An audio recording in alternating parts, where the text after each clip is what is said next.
Halos 3 buwan na ang gulo sa Middle East. Isa po sa mga epekto nito ang pagtaas ng presyo ng mga produktong petrolyo sa maraming bansa, kabilang na po ang Pilipinas.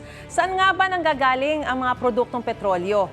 Ang mga produktong petrolyo po ay nanggagaling sa krudo o crude oil.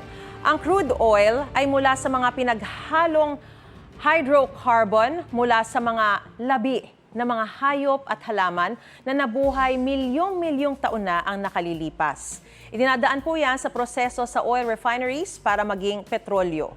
Sa Pilipinas po, may isang oil refinery na matatagpuan sa Bataan. Mayroon diyang mga distillation tower kung saan isinasailalim sa proseso ang krudo para mapaghiwa-hiwalay. Ang mga toring yan po ay may mga angkop na temperatura para sa magiging produkto, depende sa bigat nito. Ang magagaan na langis, umaakyat sa tore, habang nasa baba naman po yung mga mabibigat. Sa pinakataas, dyan po napupunta ang butane, ang pinakamagaan na gas. Ang butane po ang pangunahing component ng liquefied petroleum gas o LPG na ginagamit sa pagluluto.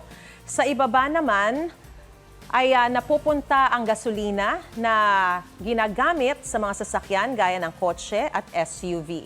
Kasunod niyan, ang naphtha na ginagamit sa paggawa ng mga plastic. Sa ilalim naman niya napupunta ang kerosene at jet fuel o ang ginagamit sa mga eroplano. At diesel na ginagamit sa mga truck, bus at heavy equipment. Sunod naman dyan ang heavy gas oil na ginagamit sa mga barko, mga planta at industrial buildings.